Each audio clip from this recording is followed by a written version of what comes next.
Hello everyone, and welcome back to your daily government and financial news update. As always, I'm interested in hearing your thoughts on everything, so make sure to give this video a like, but also leave a comment giving your thoughts on everything that is currently going on. Okay, so as expected, the Federal Reserve announced a 75 basis point rate hike yesterday, which just happened to be the largest increase since 1994. That's a pretty long time. Fed Chairman Jerome Powell said the hike was due in part to the Federal Reserve being worried about inflation expectations increasing. We all pretty much are. After the year-over-year inflation report from May came out showing an increase of 8.6%, which was a 40-year high, that in turn created an almost certainty that the Fed would more aggressively change their stance. Powell also noted that come July next month, he expects another 50 or 75 basis point rate hike, but that policymakers will make rate increases as appropriately possible based on incoming economic data. So we'll have to look at the inflation report year over year from June. If it cools down a little bit, maybe it'll just be a 50-point basis rate hike. If it is still about the same, we may see another pretty aggressive rate hike. Also, Fed members predicted a benchmark rate will end 2022 above 3%, which would be an increase by another 1.75 percentage points over the next 4 policy meetings.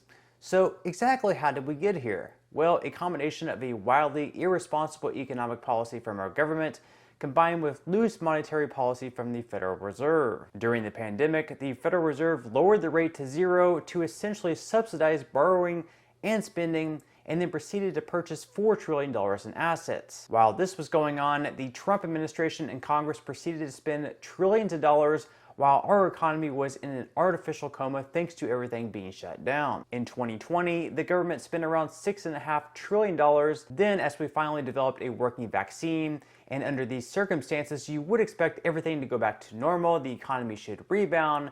The Biden administration entered office and injected trillions more in spending into the economy. So in 2021, the government spent an additional $7.2 trillion. So instead of leaving the economy alone and taking advantage of what should have been an almost guaranteed boom, Biden absolutely insisted on reshaping the economy to build back better. To his surprise, much like the debacle in Afghanistan and everything else has gone wrong, the economy ran hot, showing massive inflation, and now everyone that works so hard to see wage increases at work are actually seeing net wage decreases due to higher inflation. So for example, if you received a 5% raise at work because of your hard work, you would have actually lost over 3% due to inflation.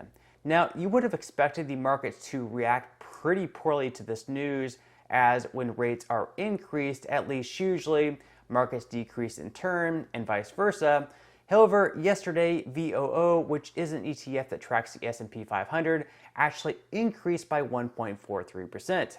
As you can see looking at the chart, when it was announced that the rate would be bumped up by 75 basis points at 2 p.m., the markets immediately took a dip, and you would expect that to keep going lower. But then as Powell was answering questions around 2:30, we saw a huge bounce up to end the day. Now, long term, I would expect more decreases to take place in the markets, especially the more speculative stocks, just because Americans won't have the extra cash laying around, like they used to, at least, to throw into these types of companies. They're more considered, I guess, could be like a gamble in getting massive returns on these investments. But proven companies may not do as poorly. Now, if you haven't yet started investing, or perhaps your 401k or IRA has been doing poorly this year, trust me, all of ours have been. They're all deep in the red. Webull has teamed up with me to offer my viewers 6 free stocks if you sign up and deposit as little as 1 penny. So if you would like to take advantage of this offer, I will go ahead and leave a link in the first pinned comment section below, and I will also leave that same link in the description box as well. And so because of all this extra inflation, it's now being shown that more than half of Americans are dipping into their savings and even borrowing money, going into debt just to cover their current expenses. Additional findings by the National Retail Federation show that 47% of consumers said they have been switching to cheaper alternatives when looking for household necessities, and 45% of consumers are looking for coupons or sales more often for these same items. So perhaps they're switching to the store's brand rather than buying the name brand. Even with these cutbacks, shopping at bargain stores and cutting coupons, 58% of consumers are forced to go into debt, borrow money, or use their savings to cover these higher expenses. So with rates climbing, we are likely to see the average credit card rate go from a variable 16.61% on average up to closer to 19% by the end of this year. And with Americans forced to use credit cards and not being able to pay off their bills in full, they're likely to see their debt accumulate much faster with these higher interest rates. So if you can during this time, make sure that your bills are paid off in full just to avoid any of this extra interest. Additionally, Americans that chose an adjustable rate mortgage may soon see their payments increase. So in that case, it may be better at this time to switch over to a fixed rate mortgage. Still though, the average interest rate for a 30-year fixed rate mortgage is up to 6.28% this week, which is more than 3 full percentage points from where it was last December, where it was at just 3.11%. Really though, we have to hope that inflation does cool, but in the meantime, Americans are understandably very upset over this inflation as it's hurting their pocketbooks and their ability to support their family. According to a recent Fox News poll, 47% of people feel that they are falling behind as opposed to just 27% just 1 year ago. Also, 57% of voters feel that the condition of the economy is poor. 9 out of 10 people report the cost of food and gas are a big problem for their family, and unsurprisingly, Americans say they are much more confident in Republicans for handling inflation by a whopping 19 points. So come November, we can definitely expect a red wave in the midterm elections, which would more or less put a stop to President Biden's future agendas.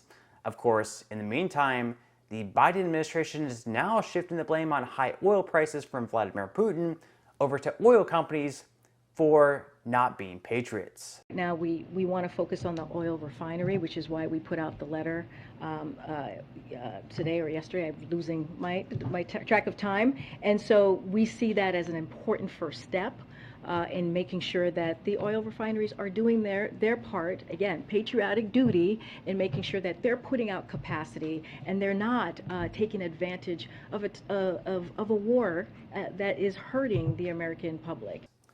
I mean, you have to at least feel partly bad for the new press secretary, and it's no surprise that Jen Psaki left for her new gig with this job defending the Biden administration, seemingly only getting harder and harder each and every day.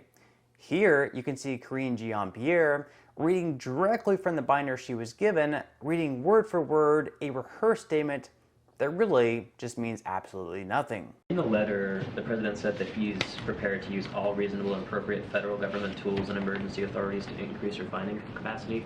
What are those tools exactly that he has? So look, he is open to all reasonable uses of federal government's tools to increase output and lower cost at the pump, including emergency authorities like the Defense Production. As we all know, since Biden has taken office, gas prices have more than doubled. Meanwhile, Joe Biden was doing what Joe Biden does best yesterday. I'm also proud to have signed an executive order on my first day in office to combat discrimination against LGBTQI, plus Americans. And here, it's anyone's best guess what he's doing.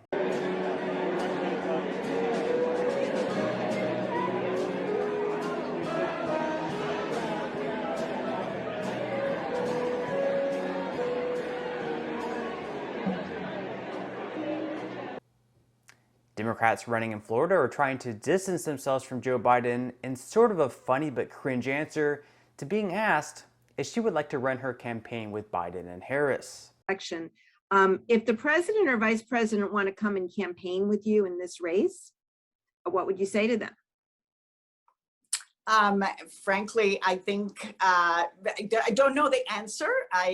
I think it would be great if we could have Barack Obama and some of the other folks that I think would be really popular in our community. In some other news, Jane's Revenge threatened domestic terrorism yesterday, announcing that it's open season on pro-life pregnancy centers. In the letter, they accused people who help women who want to choose to not have an abortion as violent enslavers who must be shut down.